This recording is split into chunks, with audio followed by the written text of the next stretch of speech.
DJI Mavic 3 Pro is released. On paper it's amazing, but there's some issues that you might find frustrating. So let's take a look under the bonnet and see what we've got.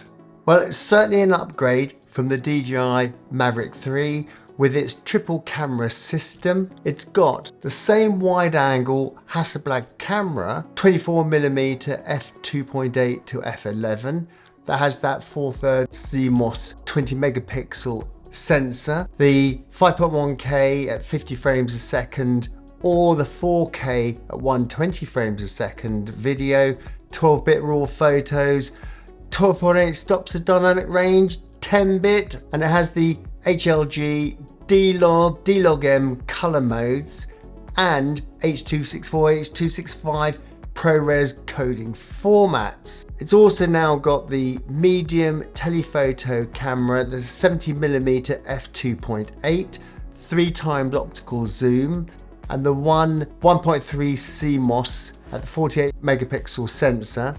And this is 4K at 60 frames a second, 10-bit, and this color mode is D-Log-M and HLG only. Then we've got the long telephoto camera.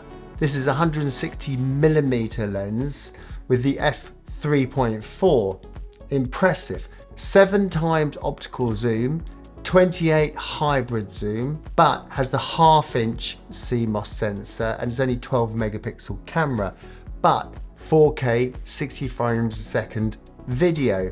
But it only has the normal color mode, so no choices there. Now it does feature this transmission 15K stable signal, presenting a more coherent camera view. I mean, it can transmit a 1080p 60 frames a second HD live feed, which makes the Mavic 3 Pro more responsive to all your controls and gives a much more vibrant video feed to your monitor. That's really nice to have that responsiveness. Now, what's the difference? Well, compared to the Mavic 3 and the Mavic 3 Classic, they have mainly just upgraded the performance of all the imaging, particularly by adding these 3 cameras. So the ProRes series has the tri-camera, the multiple focal lengths.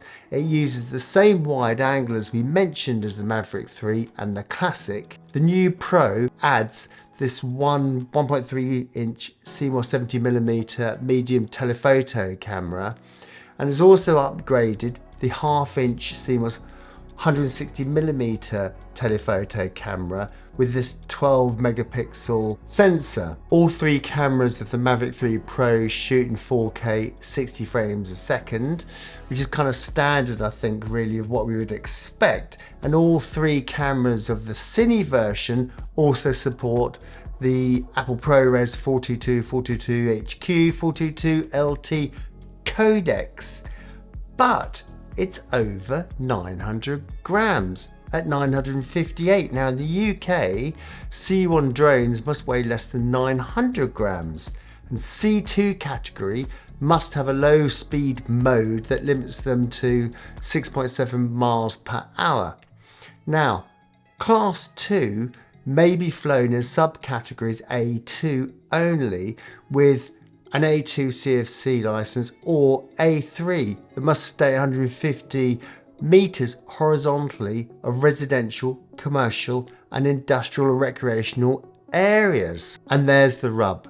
The weight of the Mavic 3 Pro is 958 grams. In the UK, that's a serious problem. The ProRes is only on the Cine, and the inconsistencies in these color modes with the different lenses. Then there's no active track on the long telephoto lens and no ProRes when you're in active track. So I think those issues, those 5 issues, could be quite a deal breaker. I think particularly with the color modes, because if you're moving between the lenses and you want to shoot in quite a flat log, then when you get to this super telephoto long lens, it's going to only be a normal mode. Then you're going to have to do completely different color grading on that. So I think that's fine if you're predominantly shooting with one lens or the other, but if you want to be changing seamlessly between the lenses, then you're going to spend a load more time in your color grading. Now, there's some fantastic advantages with this long lens. You'll be able to stay a long distance away from a subject, so if you're shooting wildlife, you're not going to disturb them with the noise of the drone. With the wide angle, you're going to get the full range of all the ability of that superb Hasselblad camera. So I think for some people, to have the choice to have these 3 lenses, it's going to be absolutely ideal, and they're going to absolutely love this camera, and that's great for them. I think for me at the moment, I've got too many things I've got to work around, and I think I'll just wait really till technology moves on a little bit and they've got that seamless across all the cameras. And this is the same as happens with mobile phones. The top of the range ones have amazing ability, but then when they go through the different options, the different lenses, they have different abilities. And then as they upgrade, these abilities are moved through all the camera lenses. And so I think right now I'm gonna wait. So let me know in the comments what you decide to do.